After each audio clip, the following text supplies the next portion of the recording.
Olá, sou Giancarlo Nicastro, CEO da Sila, e hoje nós estamos dando início a mais um projeto, o Sila Podcast. E no dia de hoje nós vamos falar sobre escritórios corporativos, um pouco de mercado imobiliário, e o nosso primeiro convidado é o Daniel Takase, da Telos. Daniel, você poderia se apresentar, por favor? Bom, primeiro, obrigado pelo convite, Giancarlo, é um prazer estar aqui com vocês. Eu sou o sócio responsável por uso misto e escritórios na Telos. A Telos é uma gestora que fez 15 anos no final do ano passado, a gente está indo já para 16 anos. É uma gestora que nasceu dentro de uma incorporadora, teve um início através do desenvolvimento de veículos de desenvolvimento, veículos de incorporação, veículos fechados.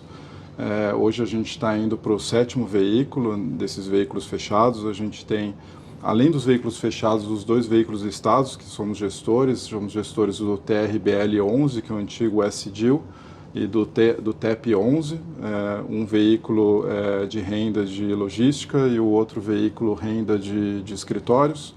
Além desses veículos de incorporação, todos somados, a gente tem hoje sob gestão aproximadamente 6 bi na Telos. A gente tem uma expertise grande de desenvolvimento, que ele somado depois à gestão dos prédios prontos do portfólio, a gente agregou também na gestão dos ativos dos fundos listados. Falando em gestão, eu gostaria até, antes de entrar aqui com alguns dados, parabenizá-los, porque vem aí um comunicado, não sei se eu já posso antecipar, mas parabenizá-los por ter zerado a taxa de vacância do portfólio. Como é que foi isso? Porque todo mundo olha a foto e ninguém vê a história, né? Então deve ter sido uma estratégia muito forte, porque o mercado não está brincadeira, né? É um mercado bem desafiador. Não tem problema de antecipar. A gente fez uma live agora no começo do mês, uma live dos 4 anos do fundo, do TEP, que ele fez agora no final de setembro, 4 anos. E a gente já antecipou essa informação, né? Porque a gente assinou a última alocação no mês passado, só que a vigência é 1º de outubro, então não saiu no relatório anterior. O relatório anterior ainda tinha 3% de vacância, e o relatório desse mês do TEP já vai vir com 100% de ocupação. Foi um desafio muito grande, porque desde o início do fundo, em setembro de 19, a gente nunca tivemos a vacância do fundo zerada. A gente tinha no momento inicial uma vacância financeira zerada, porque, para quem não lembra, existia uma renda garantida na Torre Sul. E com a pandemia depois, em 2020, 2021, a gente chegou a ter 22% de vacância física. No início do fundo a gente tinha 22% de física mais 0 financeira, e depois com a pandemia a gente veio a ter efetivamente 22% de física e financeira. E com um trabalho que a gente veio cultivando desde o início do fundo, um trabalho de gestão muito focada na gestão de properties, na gestão comercial e numa gestão financeira, a gente conseguiu trazer os resultados aos poucos para o fundo, plantar a semente para hoje a gente estar colhendo. A gente tem um trabalho muito próximo junto aos inquilinos, próximo junto às administradoras. A gente coloca administradores de confiança, síndicos profissionais nos prédios que a gente adquiriu, e a gente tem uma gestão muito próxima em relação às melhorias dos prédios. A gente costuma fazer aquele retrofit que não é o retrofit radical, que você precisa esvaziar o prédio. É um retrofit que a gente mantém os inquilinos e traz melhoras para o prédio e valor ao longo prazo. Como? A gente tem a questão técnica, diagnóstico de prédio que não tem problema de fluxo de pessoas, de elevador, no Passarelli. A gente implementou uma nova cabine, uma nova coluna de elevador. A gente trouxe acesso para os projetos, tanto Passarelli quanto São Luís. A gente fez uma fruição, que é aquele acesso público para os empreendimentos, uma praça pública, e facilita não apenas o usuário dos prédios, mas o pessoal da região a transitar nos bairros, né? E no final também retrofit de lobby, espaço. A gente trouxe receitas acessórias. A gente, do IPO até hoje, nesses 4 anos, a gente quadruplicou a receita acessória do fundo, que é estacionamento, café, restaurante. No caso do Fujitsu, a gente implementou algo diferente, que foi junto à redução de custo de condomínio, a gente conseguiu um ganho em relação ao nosso contrato de locação com a Fujitsu, que lá foi um sale-leaseback, então a gente negociou de partida que o que a gente conseguisse reduzir mantendo a eficiência do prédio, a gente teria um ganho de 40% da redução. Legal. No Fujitsu. A gente conseguiu isso junto ao inquilino do Fujitsu, então a gente tenta pensar às vezes um pouco fora da caixa, como que a gente consegue melhorar o fundo, não necessariamente puxando o aluguel, renegociando, revisional, que também faz parte do nosso trabalho, mas de outras formas também. Como que a gente agrega, como no Torre Sul a gente criou um espaço de descompressão no rooftop do prédio. Mesmo prédios mais novos, como o Torre Sul, a gente consegue encontrar formas de fazer isso. Hoje a Torre Sul está no meio de um retrofit do lobby. A gente também está vendo uma questão de possibilidade de ter um café na Torre Sul, trazer mais um ganho para os usuários dos prédios. Então, é um pouco disso, a gente põe muita mão na massa, a gente nunca está satisfeito, todos os prédios têm alguma coisa ainda a ser feita, estamos sempre fazendo mais. E a gente, em paralelo, esse cultivo dos inquilinos e da gestão fez com que a gente zerasse a vacância, né, 100% de ocupação na Torre Sul, com uma expansão de um inquilino atual. Então foi um relacionamento longo, que a gente cultivou, o inquilino cresceu, expandiu, e a gente conseguiu zerar a Torre Sul, mesmo num cenário desafiador e de vacância alta na própria microrregião ali da Berrini, né? Berrini e Shukri Zaidan, que é um concorrente direto ali, e que atrai muito pelos prédios novos na Shukri. Sim. Você comentou que você chegou a 22% de vacância. Quando? Foi em 2000? Foi no final de 21. No final de 21. Só fazendo uma analogia que eu estou com os dados de mercado, no final de 21 o mercado estava com 22,56%. Você estava andando par e passo ao mercado. 3 anos depois, 2 anos depois, hoje a gente chega num mercado de 23% de vacância e vocês 0% de vacância. Isso é um número espetacular. Parabéns mais uma vez. Em relação a empreendimentos, todas essas melhorias, eu tenho notado nos relatórios de vocês que vocês se preocupam muito com a questão de certificado de sustentabilidade. E isso é um grande diferencial, né? Com certeza.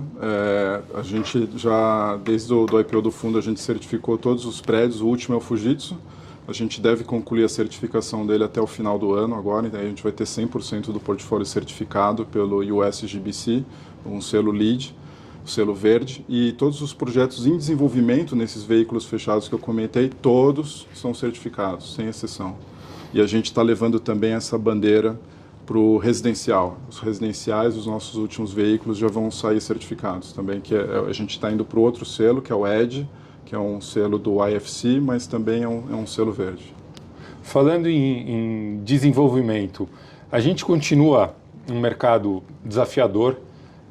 Esse trimestre, a gente já trazendo aqui, aproveitando a data, alguns dados importantes para nós.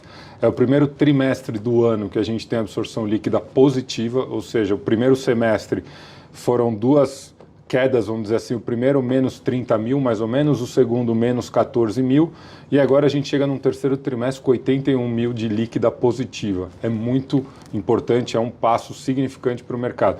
Vocês vão entrar no próximo ano e nos próximos 2, 3 anos com novas entregas, né? O que vocês estão vendo? Qual que é a expectativa de vocês em relação a esses novos estoques que vocês vão trazer aí para o mercado? Então, a gente tem sentido também isso nas demandas, né? A gente está com 100% de ocupação do São Luís, no Passarelli, mas as demandas continuam a aparecer, tanto São Luís quanto Passarelli.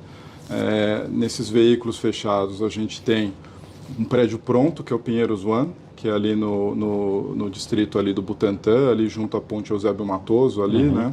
A gente ainda tem uma vacância ali que a gente está trabalhando e a gente tem sentindo demanda, tem trabalhado muitos potenciais inquilinos ali, propostas na mesa, realmente está acontecendo a demanda na região. Faria Lima não tem mais espaço para inquilino grande, então a gente está sentindo isso no Pinheiros One, que é um prédio que a gente já tem pronto, que a gente ainda tem vacância.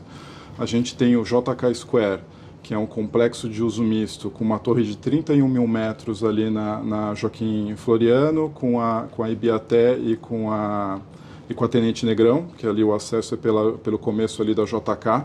São 31 mil metros corporativos que a gente entrega no meio do ano que vem. A gente já está fazendo um trabalho de pré-alocação, inclusive com visitas, então visitas durante obra já de inquilinos interessados numa pré-locação do prédio.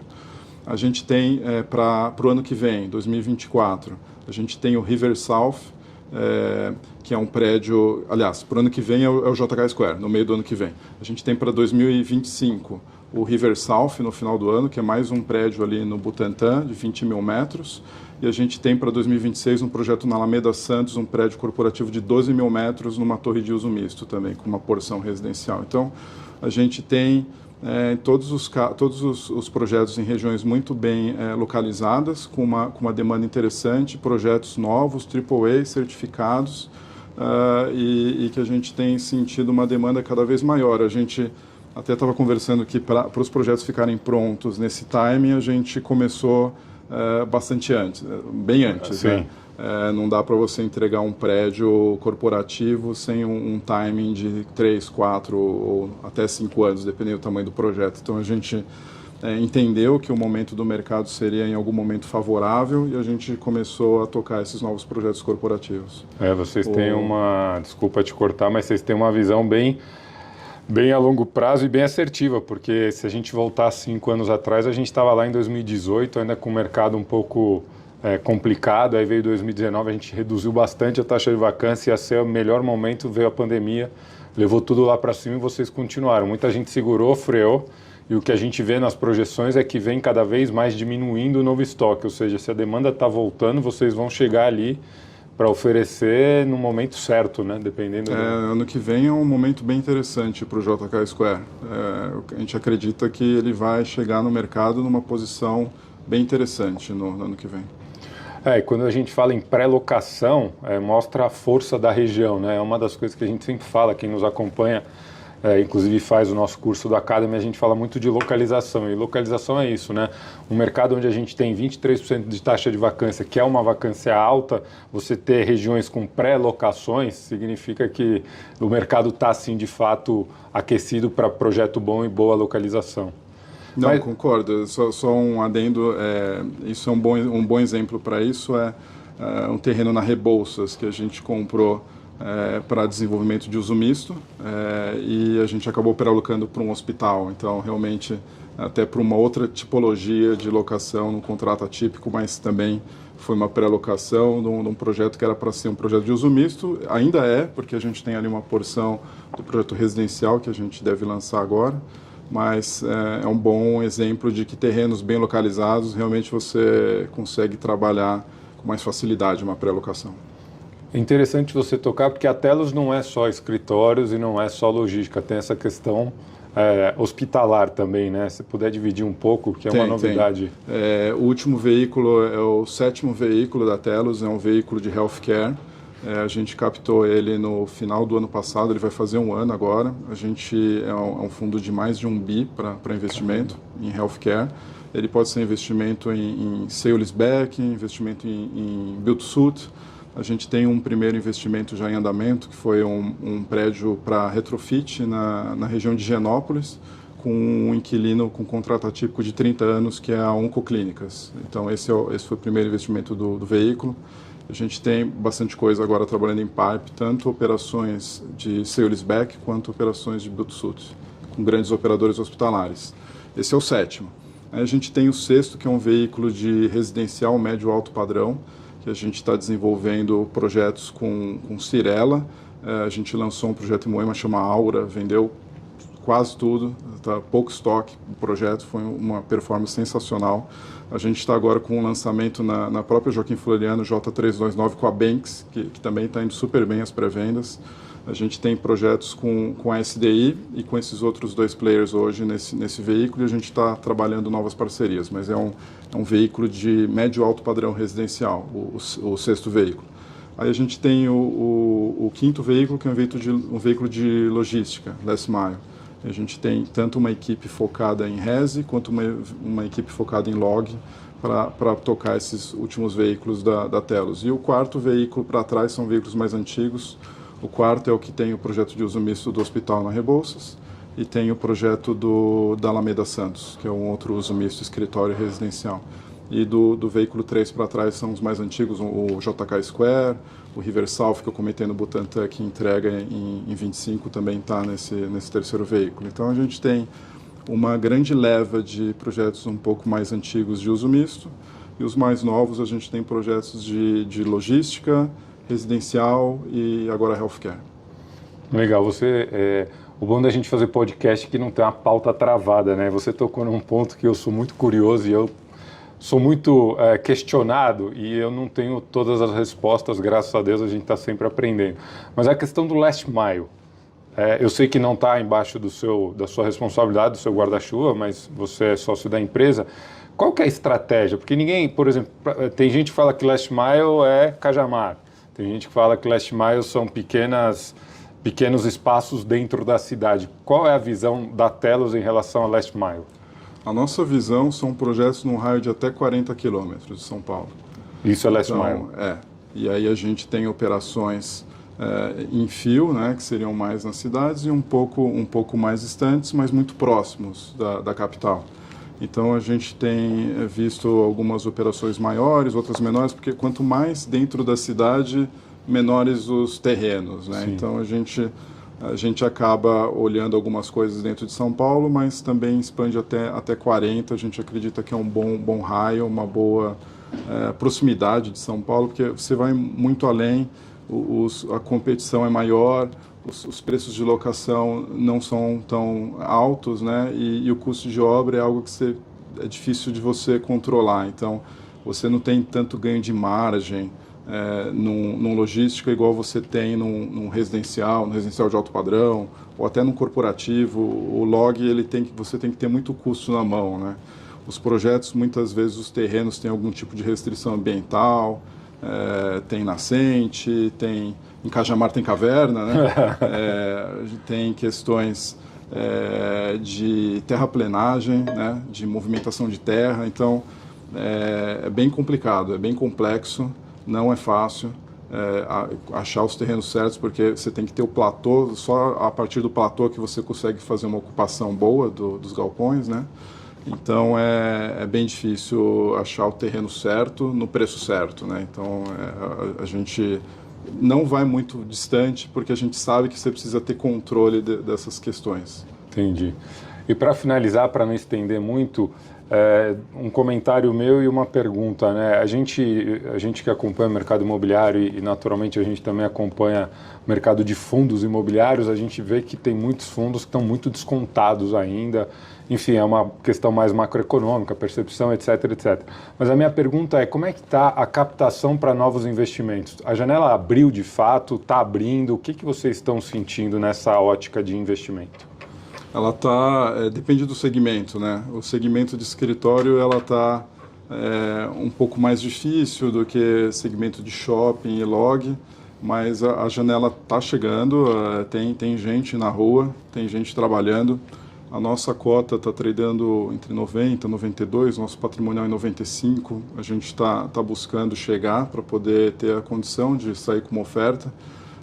Temos trabalhado pipe, só que a gente vai no óbvio, né? A gente tem trabalhado Faria Lima, Itaim, Pinheiros, ou no máximo até a região da Paulista. A gente não sai muito disso. Pipe novo vai ser assim, a gente não vai fazer coisas muito diferentes disso.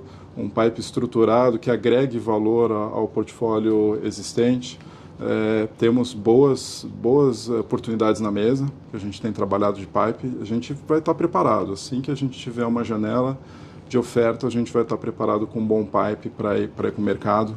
A questão da reposição, eu acho interessante, porque o nosso fundo está com os ativos hoje precificados a R$11 mil o metro. Então, realmente não faz nenhum sentido, o preço do tijolo não faz sentido, né? Porque a gente fez um estudo, um pouco mais de um ano atrás, que dava na média 22 mil preço de reposição para um prédio, na média das regiões dos prédios do TEP. E estava num call agora há pouco com o pessoal da ACB e eles estão entre 26 e 28 para a Zona Sul. Então, é por aí, 22 a 28 mil reposição, não vai fugir disso. A gente entende que está muito descontado, não é só o TEP que está descontado, Sim, tudo. Muita coisa descontada. Mas não é só isso, né? A gente tem que entender o futuro do Sim. fundo, como que a gente vai crescer, como que a gente vai crescer. Isso a gente tem focado muito e o que a gente vai fazer, né? Porque muita gente fala, pô, alugou 100%, vamos tirar férias agora, né? 100% de ocupação, mas tem muita coisa para fazer, tem muito retrofit para fazer, muita melhoria para fazer, tem muita revisional, muita possibilidade de melhora dos aluguéis dos prédios do portfólio, principalmente o São Luís e o Passarelli. São prédios que a gente fez um trabalho muito grande em ambos, e ambos têm muito desconto em relação a prédios da AAA das regiões, né? Uhum. E a gente falava muito no passado do Flight to Quality. Sim. Talvez agora a gente tenha uma inversão do Flight to Price, né? Sim. Depois do Flight to Quality, porque a gente meio que reposicionou esses prédios. Eles nunca vão ser os prédios AAA, mas são excelentes prédios, e os inquilinos dos nossos prédios são inquilinos que poderiam estar em qualquer prédio AAA de São Paulo. Os inquilinos do portfólio, a gente é só olhar o que é a lista de inquilinos que a gente tem no fundo. Então a gente acredita muito nos ativos que a gente focou dentro da gestão do fundo, além dos ativos novos que a gente está desenvolvendo. Só trazer um dado aqui interessante em relação a isso, ocupante, inquilino. Nesse trimestre, a gente fala muito, o mercado fala muito de absorção, milhões de metros para cá, milhões de metros para lá, mas um número que pouca gente traz, foram 265 empresas que fizeram locação no último trimestre. É um dado muito interessante. Mostra a força do mercado, porque uma das coisas que eu noto, e aí para a gente finalizar aqui, é que as ocupações estão acontecendo, mas elas estão diminuindo de tamanho. As empresas que ocupavam grandes espaços naturalmente devolveram, mas hoje a busca já está sendo por espaços menores. Vocês sentem isso também?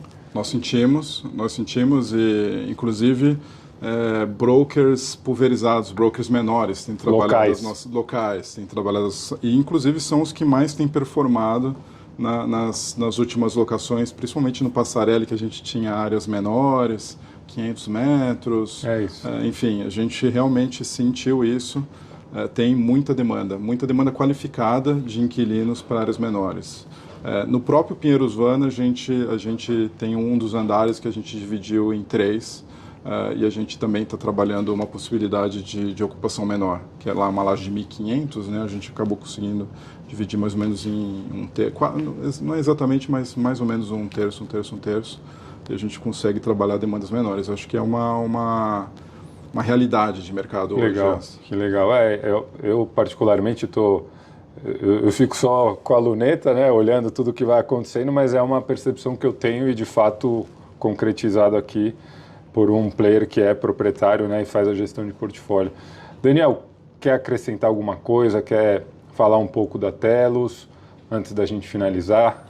Eu acho que em relação ao TEP, a estratégia que a gente está também buscando é a gente poder diversificar um pouco, a gente não ficar focado só na tese, que é uma tese que a gente acredita e continua, dos prédios bem localizados, não necessariamente AAAs, com um bom potencial de agregar valor, né, de extrair valor dos ativos. A gente também tem olhado prédios mais novos, prédios AAA, bem localizados, contratos atípicos. Então a gente não quer ficar tão engessado em relação ao que ter dentro do portfólio do fundo. Acho que isso é algo importante também, até pela possibilidade de crescimento do fundo, a gente não ficar tão focado numa tese só. Em relação a Telos, acho que a gente conversou bastante, acho que a gente está em algumas vertentes diferentes de investimento e otimistas, né, em relação a esse tipo de investimento aqui. Principalmente no mercado de São Paulo, a gente acredita que sempre volta antes, né? Sim. E os outros mercados vêm um pouco depois, mas a gente acredita muito nessas teses que a gente está focado, tanto de projetos de desenvolvimento quanto nos veículos de renda. Legal. Bom, essa foi a nossa primeira edição do Sila Podcast. Quero agradecer imensamente a visita do Daniel aqui em nossa casa. as informações que dividiram aqui com vocês. Espero que vocês tenham gostado e continue acompanhando a Sila em todos os canais, redes sociais, através do nosso site e o nosso Resource, que é uma plataforma que vem dividindo cada vez mais conhecimento e conteúdo para esse mercado tão demandado. Muito obrigado, Daniel, e parabéns pelo trabalho. Obrigado, Giancarlo.